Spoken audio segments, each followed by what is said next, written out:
also on the men's varsity basketball program here as well. This is my second year as a campus ministry member, and if I'm being honest, it's changed my life. I'm going to share with you all one moment that I think helped define my faith, and it happened right here at AMU. So I want you all to travel with me just for a minute back in time to my freshman year. And I'm having trouble with my schedule. You see, I got these two history classes that are right next to each other, right? So what do we do when we have trouble with our schedules? We go to our advisor. So I go to my advisor, I say, Dr. C, that's his name, I say, I'm having trouble with my schedule. I got these two history classes, and I want to get out of one. He says, okay, here's what we can do. He starts to name other classes. I say, well, I don't like any of those either. What can we do? He says, I have one last option for you. He says that I can put you in my Shakespeare and performance class. And basically what happens is they act out Shakespeare and they, learn the script and rehearse the whole 9 yards. So he says that because I'm a basketball player, my role is going to be different. I don't have the same time to commit that everybody else in the cast does. They practice Monday, Tuesday, Wednesday, Thursday, just like we do.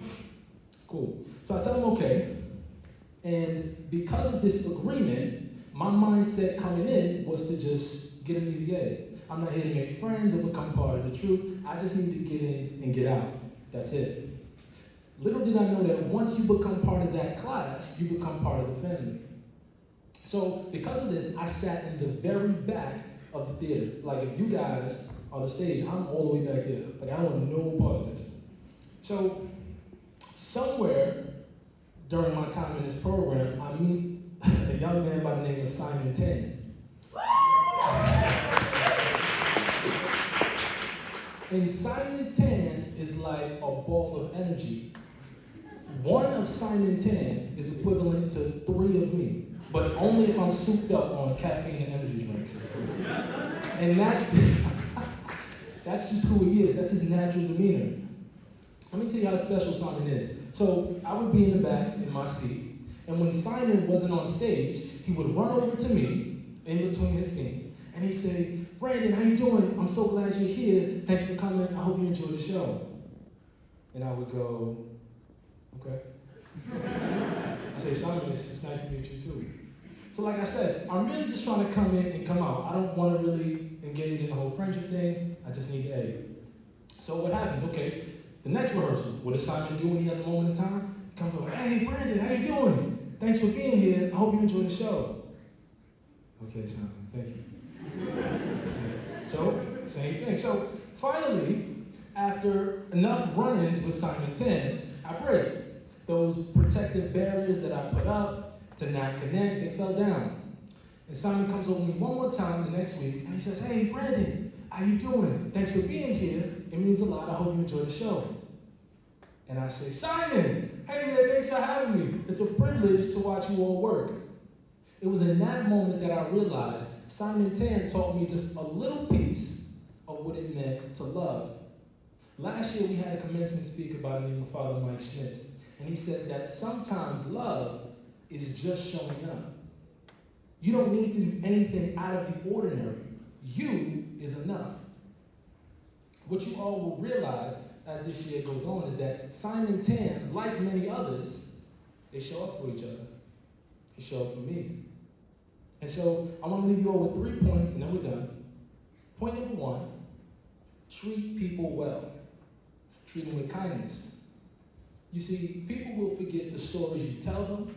They will forget the gifts that you give them. They will even forget your name. But they will never, ever forget how you made them feel.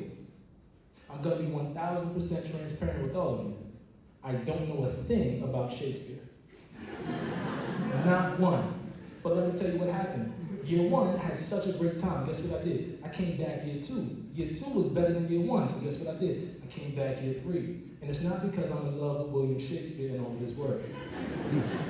It's because I'm in love with those people and how they treat each other. I'm in love with how they treat me. Treat people well.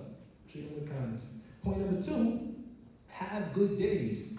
You guys are going to set a number of goals for yourself this year. You're going to set athletic goals for the athletes, academic goals. You're going to set relational goals, social goals. All of those things are fine, but I encourage you to prioritize having good days. You see, God has made it so that we can reach extraordinary heights by simple means. All we need to do to have a good day is smile, laugh, and love. Now, of course, talking to the cute girl in math class or winning a championship would help too, but it's not required. You see, when we smile, we are inviting somebody to partake in a moment of joy. When we laugh, that moment of joy has now been accepted and reciprocated. And love is a result of the two. Have good days. And lastly, it's okay to be lost. I can guarantee that all of the campus ministry members, all of the faculty and staff here at AMU have at some point in their life been lost. Life is one ginormous journey of change, and college is just one of the first early steps. Being lost is part of the process. It's okay to not know who you are. It's okay to not know why you're here. It's natural. It's okay to be lost. As I said in the beginning, my name is Branden. I'm a rising senior here at AMU. I'm over in Sebastian Hall as an RA. I play on the men's basketball team, and this is my second year being a part of campus ministry. I'm so excited to get to know many of you and to see the good things that you accomplished. Thank you for being here and listening.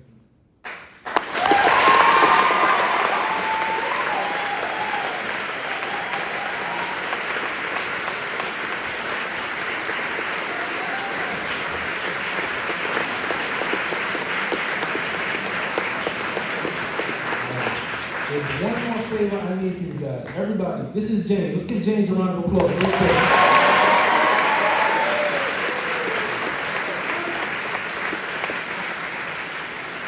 Now, James works over in the Mother Teresa Museum, but he's also one heck of a film director. And his latest project is called Aim Higher. So what I need you all to do is on the count of 3, we're all going to say aim higher, and then we're going to point to the sky. Simple enough? All right, ready? Nice and loud. And we're going to look at James when we do it. He's over here in the corner with the camera. Okay? Ready? 1, 2, 3. Hey!